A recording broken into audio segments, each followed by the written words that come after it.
Welcome back to the Nerdrotic Podcast. My name is Gary Buechler. I am live in San Francisco, California, and I come to you from nerdrotic.com. And as always, down south is my good friend, my pal, Dennis Bithoulkas. What is up, Dennis? Nothing much. How about you? I'm great. Great, man. Just watched X-Files with my wife, which is nice. It's kind of a mutual favorite show of ours. And I had a good time watching this episode. Wasn't the greatest X-Files episode ever, was not the worst. I think this season, the one thing I like about it is it's been pretty much the 90s X-Files. Now that comes with some problems, I'm sure, with some people, but if you're an old time viewer like me, I'm okay with this. I'd rather have this than season 10. So and I kind of like this episode, and I marveled at the fact, and I'm trying to think back, and you watched all the old X-Files, and I can't remember them all. Did they ever do a Skinner retrospective episode before? They've touched on Skinner's background, a little bit, okay. But not, they never did something, like to this extent. So do you think this is like season 11, the bucket list of X-Files, or probably they're checking off lists? It very much. I wish I could remember the commenter. I apologize. If you want to remind us who you were, I will give you full credit. But one of our commenters or chatters a couple of weeks ago said X-Files has turned into the imaginary monster of the week, and we had that again. We did. Not a very good one either. It was just a cow skull in like a brown paper sack or something. I don't know what the hell. Some blanket or something over. Yeah, it was a tarp. But an interesting themes I'm into, themes I know some things about. I'm not saying I necessarily believe this stuff, but they're very much they digging into the conspiracy theory realm again with the chemtrails.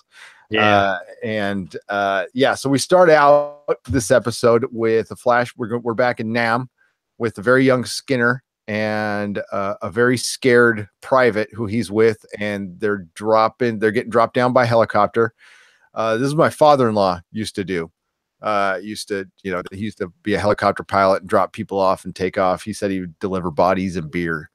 That was what he did.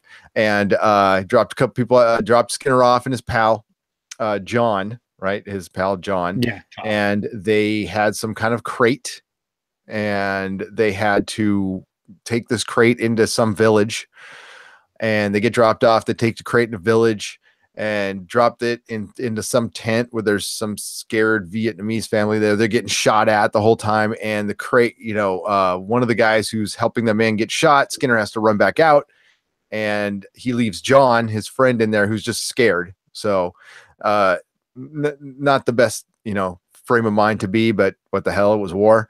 And the tank gets shot up, and of course the crate gets shot up, and all of this green gas starts coming out. And his friend John starts killing everybody in the tent, and he thinks he's killing a monster, which is pretty much what we saw last week, right? Yeah, pretty much. Yeah, it's the same thing. Pretty much. They're all the stuff you can tell is kind of loosely interconnected. Yes, it's all having to do with hallucinations, playing tricks of the mind, if you will, and mind manipulation too, memory manipulation, and what you see. So this is all kind of tying together. If you've noticed, I've been noticing the theme going through this season. So what we thought might have been like another reality, which it still could be. It could be the reality of the mind. I have no idea, but yeah, there's illusion. What was that? It's all illusion. It's all an illusion. Yeah. Oh, yeah. That would be one. That would be good if they troll us and they tell us like this whole X-Files, all the 11 seasons was like in Mulder's head, and he's like in a straitjacket or something at the end. That would be great. By the way, he just wakes up, underneath the poster, and it's all just the entire thing's been a dream. Yeah. And he's really just a low-level FBI clerk. Yeah, that would be great. And Scully's like his boss, who he's had a crush on, or something like that. Yeah, that'd be funny. Oh my God, I could totally see that. Man, I would give you all the credit in the world if that happens, man. That would be great. I would have a lot of respect for Chris Carter having the balls to actually do that if it was the case. That would be some serious sack right there. Yeah. I would have to say. So that's prior to the credits. And then we get to Mulder is in the office with some FBI director, and he's wondering where Skinner is. Skinner has disappeared and gone off the grid. And then we get a little background. He monologues a little bit about, Skinner should be sitting in this desk. Maybe he should be running the FBI. And if it wasn't for you two kids meddling all the time, and Scully had walked in the office at that point. So the director pinned it in their head that it was like their fault that Skinner had kind of stalled in his career for 30 years. So this is why because they haven't been trusting him all season. Remember, he's been working for the smoking man. So they haven't been really down with Skinner. So that made him feel bad. So they're like, okay, we should go look for him. And have you tried his apartment? And so, yeah. So before we go any further, we've been saying that there's been different taglines with the openings, every episode. This one was "The war is never over." I did catch that one. I've been starting to look now that you brought that up. Which obviously means something for every episode, but I think it was just, because of Vietnam, PTSD, stuff like that. Actually, just war in general, all the wars. War in general. Yeah, so they go to Skinner's apartment, and it's like he doesn't live there very much. It's too clean. There's no knickknacks, no family stuff, and they remind us that we really don't know much about Skinner. We don't know if he's had a wife or, has a wife, and that's just like a work apartment, a mistress apartment. We don't know, but they find a little letter there that's addressed to his rank in the Marines or the Army, whatever it was. And there's an ear in it, which is kind of gross. And it's preserved ear too, which is kind of weird. Yeah, and when we get into that part, I wish if we could have learned a little more about that. It feels like there were more flashbacks, and maybe they cut them back for time. They kind of, this whole episode is kind of like it glossed over a lot of things, just kind of matter of factly. I want to say it was almost lazy in the way it was kind of put out there. Not lazy in the storytelling, but lazy in the way it was just kind of presented like, yeah, here we go. There's this. Oh, by the way, here's that. And that's kind of, it just seemed that way to me. I'm not going to deny that there have been moments this season that have felt like a cash grab. Like, let's just give the fans enough. And let's be real. I mean, like I said, I like this stuff. It's just a throwback to the 90s, but they could have gone a lot harder. They could have done a really dark, retrospective, modern X-Files, which I think should have been a story arc over a season. Chris Carter, for Christ's sake, has had 2 years to work on it. Yep. And I don't think he has, to be honest with you. No, he kind of phoned this one in a little bit. I mean, other than them being tied together kind of loosely with what we were saying there, it's been, I don't know. So far, I'm seeing him not really putting in the effort, if you will. Well, maybe he is. I mean, maybe he's just maybe storytelling is just developed beyond what he can do. I mean, no offense to the man or anything. He's still a great writer and everything, better than I can do. But storytelling has progressed so much in television now. And if you're going to compare this to a Mr. Robot or a Counterpart or a Taboo or any of the shows that are out there that we've covered and haven't covered, there's so many good shows. And yes, X-Files did lay the groundwork for a lot of that stuff. But that's why, maybe he should have brought in, instead of, because they brought in a lot of old X-File writers. That's why it feels like, I don't know who wrote this one, but that's why a lot of them have felt like old X-Files. Chris Carter wrote this one. He co-wrote it, actually. Okay. So yeah, I don't think he's at the level of a Sam Schmile or, I just don't think he's at that level anymore. And, X-Files, I think, kind of deserves to be at that level, which we're not going to get, and that's cool. So, and again, it doesn't break my heart or anything. I was entertained, and this is network too. So my expectations go way down when I'm watching like commercial TV. If it's something I pay for, or, I have a higher expectation for like HBO and then for Netflix now, and then it goes a little lower for like FX.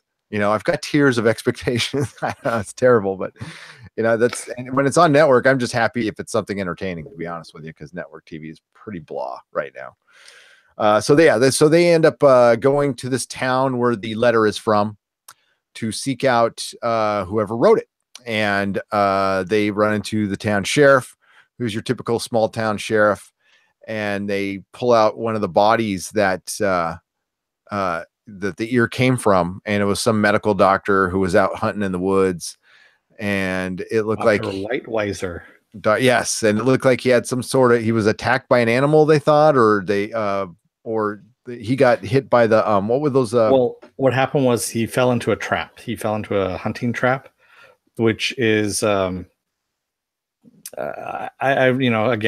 having read a lot of the Punisher stuff which took place in Vietnam, I know a good amount of this Vietnam lore, and that in the traps that were set by the Viet Cong at the time were these pits that were lined with punji sticks, what they're called. So they're sharpened sticks that come out of the ground, and when you fall on them, they're actually covered with feces as well, so that when you fall on them, not only do you get impaled on it, but you also get septic as well.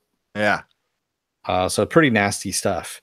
And that's what he had happened, is he had fallen on one of these traps and died. And they knew he took a regular hiking trail. One of his friends knew it, so they were going along the hiking trail, and that's when they found his body. Yeah, and his ear was missing, and the sheriff couldn't really explain that. They thought that was pretty odd. He was missing some teeth too.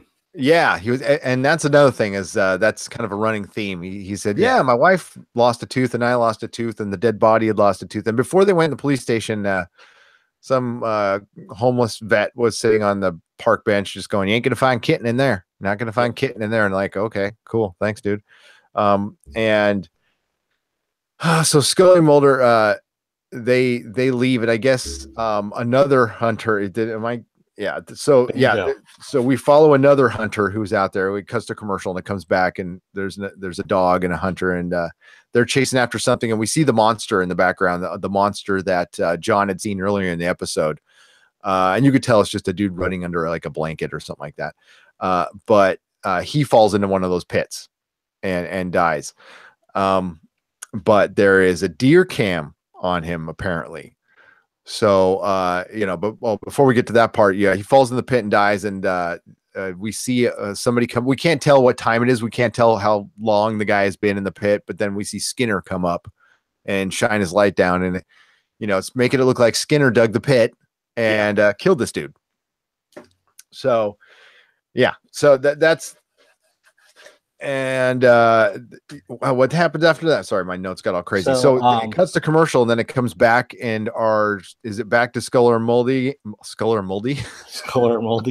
Freaking tired, dude. Mulder and Scully. So we find out that everyone in the town is losing their teeth, and there's also rumors that there's a monster out in the woods, is what everyone keeps saying, everyone in town. So that's kind of what's leading to this. They think that the monster got Banjo, but so the sheriff wants to put those rumors to rest. And the guy's name was Banjo. That's right. Yeah. And we see that Skinner ends up going out to this trailer out in the woods and knocks on the door, and there's nobody out there, and there's animals outside in cages, like live animals and that. He walks inside and starts looking through a old photo album, and we see pictures of him and his buddy there in Vietnam. And all of a sudden, Haley Joel Osment walks in and says, "What are you doing here? Who are you?" And he says, "Oh, I'm looking for John. I'm looking for Kitten." Yeah, by the way, John is played by Haley Joel Osment. And dude, it took me a half an episode to figure out who that was. I'm like, who? It's actually played by two different people. So it is played by two different people. That the other guy looks a lot like Haley. That was the whole thing. They kept switching back and forth. So I got confused by it too, because I knew he was in this episode, but it was just kind of bothering me. But it ends up being Davy, John's son. Yep. And he doesn't know where his father is. His father had been we find out that Skinner basically put his father in a sanitarium for 38 years. This is what happened. He testified against him, said that he gone crazy and killed a whole bunch of kids and people and whatnot. And was a danger. Well, and they did a flashback, and he had been, killing people and taking their ears, and he had an ear necklace, and that was a pretty cold-blooded scene. There was a scene where a Vietnamese freedom fighter or whatever, Viet Cong, was going up. We had a bunch of grenades around, and he was going to do a suicide explosion, and it was a one kid. He was talking about that he was cutting off ears, and he was cutting off the ear of this 10-year-old, as he said. He's describing this to this group, and he's like, "Yep." And all of a sudden, his eyes open up. He gets up, screams, and goes running off into the woods, and starts laughing about it. And everyone's like, "Okay, kind of weird." Yeah. And then, of course, this guy comes up with these grenades on him, and Skinner, who's cleaning his gun, shoots him before he gets a chance to set off the grenades. And that's when John says, "Oh, and there he is." Yep.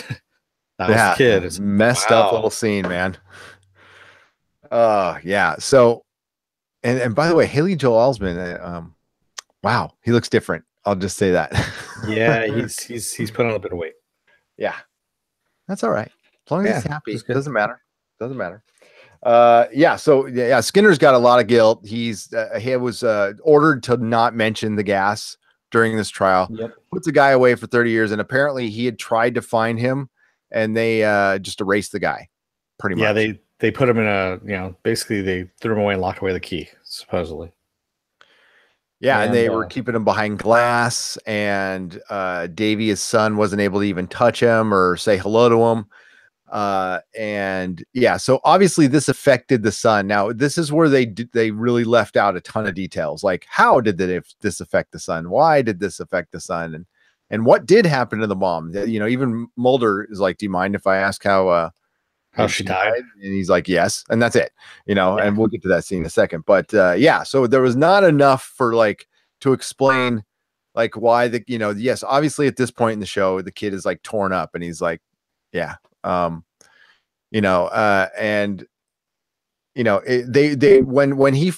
Skinner first sees Davey, I mean, he thinks he's seeing John again, but he's like, "No, I'm," and then it cuts to commercial, and it comes back, and he's all, "You must be his son, Davey," and then that's when we get all the story. And then Davey's like, Skinner's like, "Where's your dad? I need to talk to your dad. I want to try to make this right. I want to help him, because apparently his dad had just been released a week ago for no reason whatsoever, by the way, which was a little weird. Yeah. And Davey does, I can't believe Skinner followed. He's like, "Yeah, he's out here. Come follow me." It's like, dude, come on. Come on. So where you get to the lazy writing, I'm like, all right, this is the point where I would agree with that a little bit. And he goes, "This is what they drove my father to," and you see him hanging from the tree in his military uniform. And Skinner's like, "Oh my God, what the hell?" And he lunges forward because he's going to go cut him down from the tree, and he falls into a pit and ends up getting a stake through the side.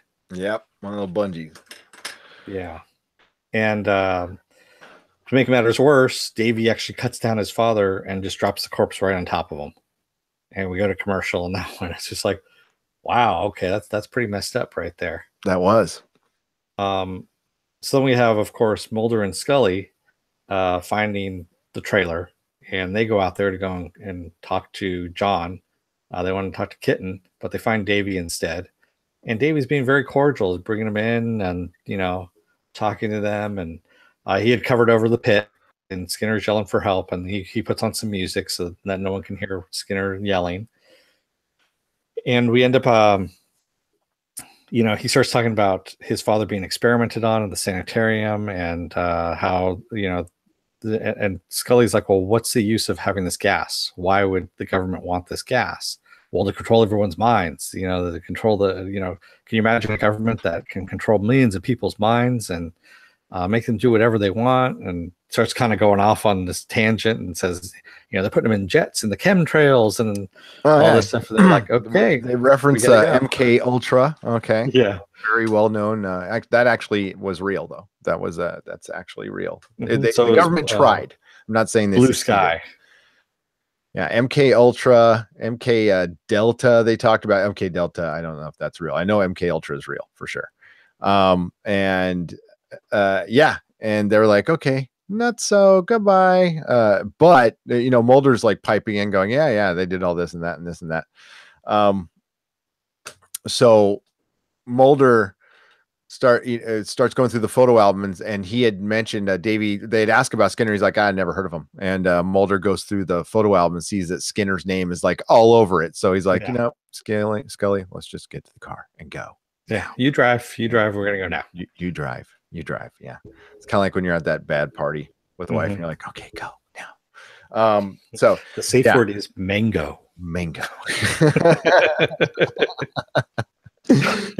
So they take off, and of course Mulder doubles back to go see, because he knows something's up, and he thinks, and they noticed Skinner's sedan. They noticed a car there, and they're like, well, that was awfully new. It was pretty out of place.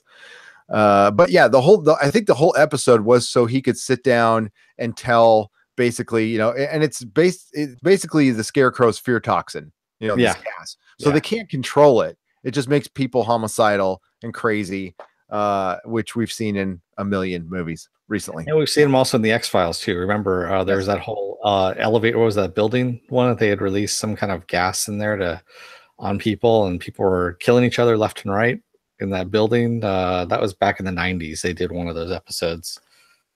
And it turned out to be a whole test. It was just all a test that they were testing out that gas. It's all variations like this happened on Star Trek before, Event Horizon, although it wasn't gas, it was another dimension, or Serenity. Hyperspace. Serenity, yeah, thank you. Yes, yeah, we've seen this before, and it's okay. That's fine.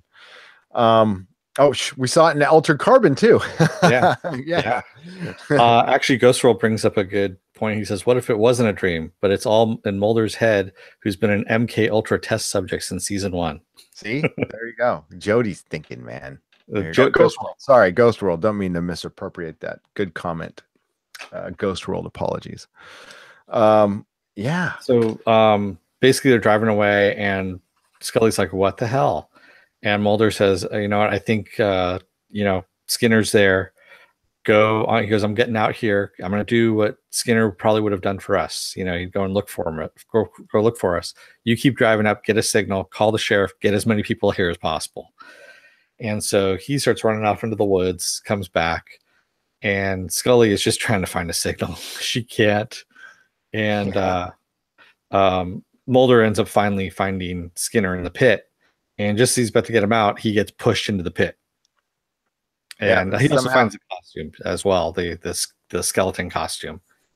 But here's Skinner yelling for help. Well, when he finds the skeleton costume and leaves, it moves. So that's where he was hiding, obviously. And I kept waiting for like a real monster to show up. And spoilers, a real monster doesn't show up. So it was all just the mind thing. So yeah, so he falls in the pit, and somehow Mulder avoids getting stuck with one of those sticks. Because Skinner pushes him up against the wall, so he doesn't fall backwards. Skinner still has this stick in his, in his side, and they're trying to boost each other out. And that was kind of funny how they couldn't do it. They're like, a couple of old guys couldn't get out of there. And yeah, they're both stuck in there, and it looks like Davy's pouring gas all over him. He's about to light it, and Skinner pulls his gun, but Scully found the signal, man. Yeah. Comes up. Well, no, Scully didn't find the signal. She just turned back around and was like, screw it, I'm going to help them out. Yep. And pops them, and then gets them out. What I meant by finding the signal. She went down and she got the shot off. And but I guess she shot to wound or something. So they get out of there, and of course Haley Joel Osment gets away. He gets away suddenly, and Davey. Actually, there was something that made me kind of laugh because his name's Davey. Hunting dogs, and I was thinking Davey and Goliath. The old Bible says, "Hey, Davey, shouldn't do that." Oh man, sorry, that was going through my head through like half the episode. It took years to get that voice out of my head, man. Davey. I know. The Simpsons do it so often too; they still use it, and it screws with me every now and then. It does. You still watch The Simpsons? Yeah, I watch the reruns too, so that's why they have a lot of references to Davey and Goliath because of the Flanders. And yeah, it just makes me laugh. What were the religious cucumber freaking Oh yeah, oh I my know what you're talking about. god. Uh, My mom used to show those to freaking Indigo to try to convert them. And I'm like, what the hell is this? And it's Bible cucumbers or whatever the hell it was. I yeah, forgot the they name make of the fun of show. those. They make fun of those as well on The Simpsons. Yeah. Oh It's my pretty god. That's funny. what made me think. I was like, oh my god. Yeah. Gave my Yeah, mom a talking to the after that one. Flanders, no, the Flanders one that makes me laugh because they said, you know what, we stopped in watching Davy and Goliath because he thought that the thought of a talking dog is too blasphemous. Oh, geez. Yeah. Back to X Yes, Files. back to the So, X. yeah. So basically, what happens is Davy has a trap that's set higher, and there's a trip cord. And oh, did we think that he would get caught in his own trap, or would Scully and Mulder get caught in the trap? Yeah, I know. Well, the only thing I didn't see was, Skinner running ahead of them. Somehow he, with a stick in his side, he's able to sprint ahead of them around the back end, come in and punch Davy in the face a couple times, throw him on his own trap, and he gets shish kebabbed. Yep. Yeah. So yeah, this again, a pretty entertaining episode, not the most memorable one at all. You got Haley Joel Osment in there. You got a little background on Skinner, but it was mainly just about that mind control gas, and it's just another piece in the puzzle of whatever this season is. And yeah, it was also I'm sorry, it's also the for the very end too, just to have Skinner. Well, the Skinner doing the chemtrail thing. So then they basically recall Davy talking about the chemtrails, and they show a chemtrail, and they show him crop dusting with the green gas over some. No, I mean Skinner basically saying to Mulder and Scully that they've saved his life, and that he wouldn't have been in that chair. Gotcha. Because of that, without them. And so he doesn't blame them at all. And he says, I'd rather be where I'm at right now than be dead, which I would have been, more times over than not if it wasn't for them. And so he says, I trust you. I'm with you. And that's when Mulder says, we're with you too, Skinner. Yeah. And he says he's basically Skinner's in on their side now because he's going to try to get justice for this guy, his friend John. He said he owed him that much. And so basically Skinner, Scully, and Mulder made up, and they're all on the same team now with a few episodes to go, but not after we take a 3-week break. Okay, so I guess we got to keep, so not just me saying this, we got to keep saying this on this show. It's current year, everybody. Current year. You know what current year? It's 2018. We all know that. It's because it's current year. We don't need to take breaks anymore. That's that's a 90s thing. I know they're going retro on us, but it's the Olympics. That's the reason. That's the official I don't reason. care. Who gives a rat's ass about the Olympics? No one does. It doesn't. Netflix again drops all their shows at once. The Runaways didn't take a break over Christmas. Okay, or New Year's, and you just show people watch television. Not that many people watch the Olympics anymore, and you know what? People can watch the Olympics and the X-Files at the same time. People don't go like, oh, the Olympics are on, I can't watch any of that drama anymore, because I can only watch one thing at once, and it's not that much of a competition, to be honest with you. I wouldn't go up against the Super Bowl or anything like that, but like Star Trek did. Star Trek Discovery did, and I'm sure they paid the price. But we did, and that's great. But no, I don't believe in that crap. I maybe they're showing it. Are they showing it on Fox or they? I didn't think so. Right? Isn't it on NBC? No, it's on NBC. Yeah. The Olympics. The Olympics are on NBC. Yeah. So I mean. It's the same thing. If Fox was covering the Olympics and they couldn't air it, yeah, that's fine. But Agents of S.H.I.E.L.D., same thing. They're taking a break for February as well. So that supposedly that's their official reasons because of the Olympics. Okay. I hear their official reasons and I don't buy them anymore. That made sense in the 90s. It might have made sense a decade ago. It's just going to kill your ratings. Go pay attention if you want. Let's play a game. let's see if we're right. And you can go and check the ratings. They're pretty easy to find nowadays, and watch. The ratings will just absolutely tank after this. Yeah, people are going to forget that it's on. Yeah, because I mean, it's not that memorable anyway. Now, if you had a show that was hooking people in, like, Walking Dead, Game of Thrones in their prime or something like that, absolutely take a break. You're good. You're solid. With a show like this that's been gone for 2 years already, taking a break is dumb. So they don't listen to us, though. I know. And that's fine. That's fine. Nobody listens to us, really, but except our fine listeners, I guess. They listen to us. Yes, they don't take us seriously. That's what I mean. We also, at the very end there, my wife's right here. At the very end there too, when Skinner is walking away, we see him lose a tooth. He pulls out a tooth. Oh yeah. Remember? That was that sucks. Well, FBI has good dental. Yeah. So yeah, there it is there. Like I said, halfway decent episode. Pretty good. Not terrible. It's been a way better season 10. So yeah. Sorry, Ghost World said, what? You were saying something? Sorry, I wasn't listening. There you go. That's my wife's line. There you go. You want to get to some comments? Yeah, let's get to some comments before we take off. All right. So, of course, everyone's tired. Both Bam and Ghost World have been working long hours. Yeah, I'm right there with you as well. Ghost World says, and this is in regards to the writing, yeah, I really see that as a problem. Seriously, if you look back at older TV shows from the 70s, 80s, and 90s, the writing honestly isn't really that good. Yeah, it's just not evolved. That's all. It had to start someplace, and that's where it was starting. So it's not that it wasn't good. It was good for the time. It's evolved now. Yeah, and that's the key word. Evolve, and which he could have done. But Chris Carter, quite honestly, what has he worked on since X-Files? He fired up a couple of TV shows that didn't work very well, and I don't know what he's been doing. I mean, probably just collecting a check, which is fine. Yeah. And it's his property, but ultimately Fox owns it, and I think while you had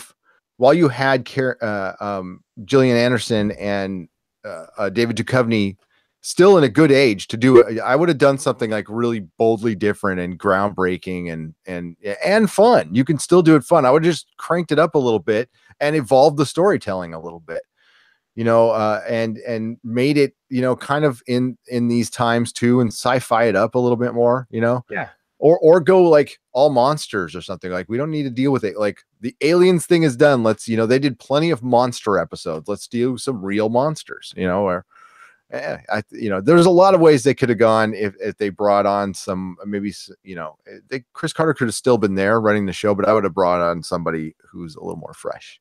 Yeah. And the other thing I've been noticing is that every episode, some of the peripheral characters are old actors from previous, like back in the 90s episodes of the X-Files that maybe had one or two appearances. Like the old guy that was, you aren't going to find Kitten in there. He was actually on one of the X-Files episodes from the 90s. So he's just giving all his old buddies. I mean, maybe it's just one more for the road, Yeah. and that's fine. That's what it is. It's not maybe. That's exactly what it is. Yeah. It's like, another drink before the war. Let's just have some fun, and that's cool too. That's because you can relaunch the X-Files with 2 new people later on and do something weird with it. I don't think it'll work. I think it's always David Duchovny's and Gillian Anderson's. It's their show. It's about them. It's not about the subject matter. And it's also what people believe anymore. Like the UFOs were like a very hot subject in the 90s, and where there's still a big community out there for that stuff. I just I think, and I don't think there's a bunch of non-believers. I think people go, yeah, there's UFOs, so what? That's kind of what it is, which I guess is kind of good in a way. So yeah, it is. Ghost World says, laugh out loud, Sculler and Moldy sounds like a Calvin and Hobbes comic duo. I've been working long hours too, man. Tired. Forrest Campbell says, in Vietnam, Green Berets I know actually got compensated by ear tags for kill confirmation. Interesting ears are unique, similar to fingerprints as far as identifiers.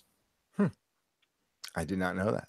There you go. I did not know that. That is hardcore, but it's war. That's war. Let's see here. And Ghost World starts laughing because when you mistakenly call him Jody, he goes, "Yeah, Jody couldn't come with something genius like that." Ooh. Then of course he laughs about that. So That's good. That's all in good fun, you guys. And Ghost World even says, "Feel like doing a rewatch of the full season," is what he said. I think since we were mentioning all the crossovers, of everything being a mind. Yeah, I think you would catch something, and you have time now because you have 3 weeks. Exactly. So yeah, and see, it would have been nice. I mean, we're completely selfish. It would have really helped us fill time because we've got a lull coming up of shows, and then it gets top heavy. It gets crazy at the end in a couple weeks. It gets a little nuts. It's really nuts. Yeah. Yeah. So I don't know. I don't want to take a break though. I want to keep doing this. Yeah. So. And Forrest says, Dennis just insistently saying mango, waiting for the other person to realize that is the safe word to bail out. Laugh out loud. Mango. That's mango, been a safe word for years. Actually, my safe word is mahalo. No, he's been saying it, just nobody's been listening. That's all. Mango, mango, mango. Mango. Bring out the gimp. Yeah, any more comments? That's it. That fall asleep. That was the end of our comments. Sorry section. for the low energy podcast on my end, but I'll be fine for Friday. And hey, speaking of Friday, I was worried we wouldn't have. I thought we used up all the news on Tuesday. No, Dennis. we didn't. We did not. There's a crop load more to come. Yeah, so like we have plenty of subject matter to talk about the Friday that's new and fresh, and new trailers too. New trailers and little movie. The dead. Goddamn that Flashdance poster. Fucking great, man. Oh my god. No, the description that you sent me today for what is it? After a bovine accident. After a bovine attack. Yeah. A chef. Yeah, it basically just rambles on. It's after a bovine attack.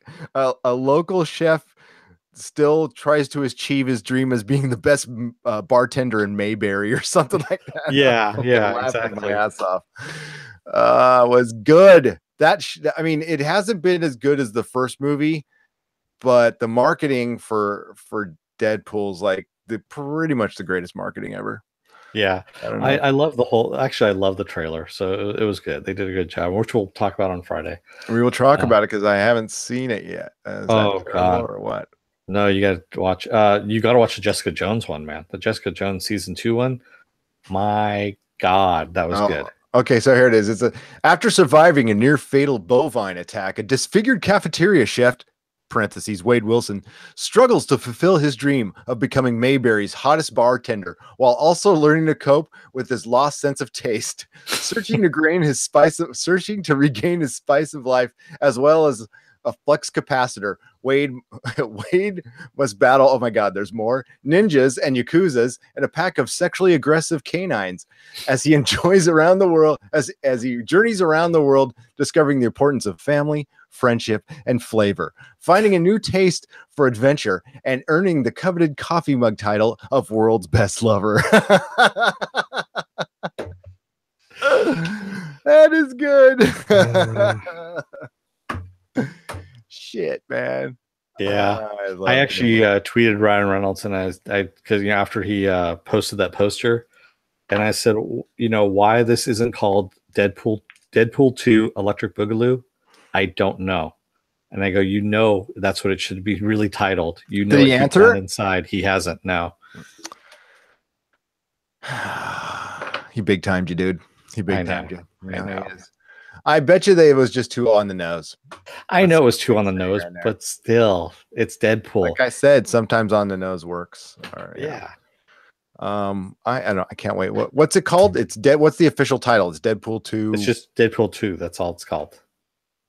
There's no subtitle or anything like that. Really? Okay. That's fine. I'm kind of surprised that there's no subtitle to it, You think there would be something just really ostentatious? They probably wanted to, and Fox put the kibosh on it. Probably. Yeah. So, all right. Well, hey everybody, Jody and Ghost World. Who else was in there? No, Jody's not here. It's just Forrest, Ghost World, and Bam.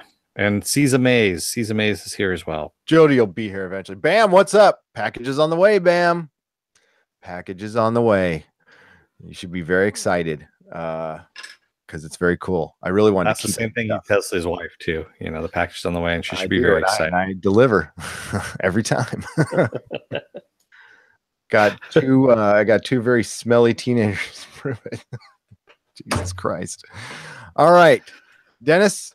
Any final words on X Files other than see you in 3 weeks? No. Hopefully, like I said, I hope he redeems himself on this. In-depth analysis there. I had to think about it there. Well, hey, our next podcast will be Friday. It's going to be Friday Night Live. And then we're moving Counterpart to Sunday. Like we said, that's going to be a little earlier than Star Trek Discovery. Star Trek Discovery is getting pushed back for an hour because John, big time us, is working for some big podcaster who does Survivor stuff. And which is fine. That's cool. And so we're going to move Star Trek back a little bit. Then Legends of Tomorrow this Monday. I'm actually pretty excited about this. Constantine comes back. Woohoo, Matt Ryan. Yes. And and then nothing Wednesday. So I don't know what we'll do. We'll figure something out. So Bam says as soon as the prize arrives, he's going to send you a picture. Awesome. Thank you so much. And thanks for listening. And there will be more prizes in the future, okay, on future podcasts. So you guys will have chance to win very cool stuff.